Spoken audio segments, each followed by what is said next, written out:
നമസ്കാരം. സുധി എന്ന കലാകാരന്റെ പേരിൽ സിമ്പതി പിടിച്ചുപറ്റി സോഷ്യൽ മീഡിയയിൽ വൈറലായ രേണു സുധി ബിഗ് ബോസ് വരെ എത്തി. ഇവരുടെ വെട്ട് കാണിച്ചുള്ള കളികളെ പലരും വിമർശിച്ചു. സുധിയുടെ മകനടക്കം ഈ അഴിഞ്ഞാട്ടം കാരണം അവരെ ഉപേക്ഷിച്ചു. വെട്ട് കാണിച്ച് ഇപ്പോൾ ബ്രസ്റ്റ് ക്യാൻസർ ആണ്. ഇതുമായി മല്ലിടുമ്പോഴും അവർ കീമോ അവസ്ഥയിലും സോഷ്യൽ മീഡിയയിൽ പങ്കുവെക്കുന്ന കണ്ടന്റുകളെ പലരും വിമർശിച്ചുകൊണ്ട് രംഗത്ത് വരുന്നു.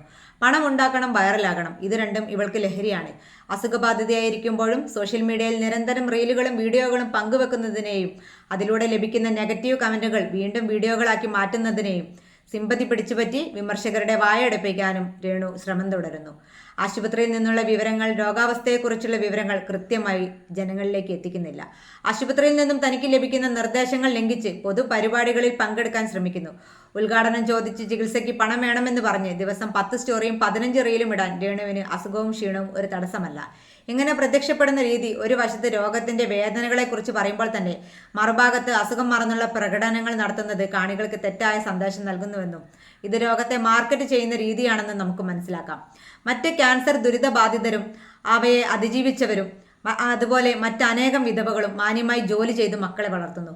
ഇവർ എങ്ങനെ തുമ്മിയതും തുപ്പിയതും റീലിട്ടല്ല അതിനെ അതിജീവിച്ചത്. അതുകൊണ്ടാണ് രേണുവിന്റെ രീതികൾ വിമർശിക്കപ്പെടുന്നത്.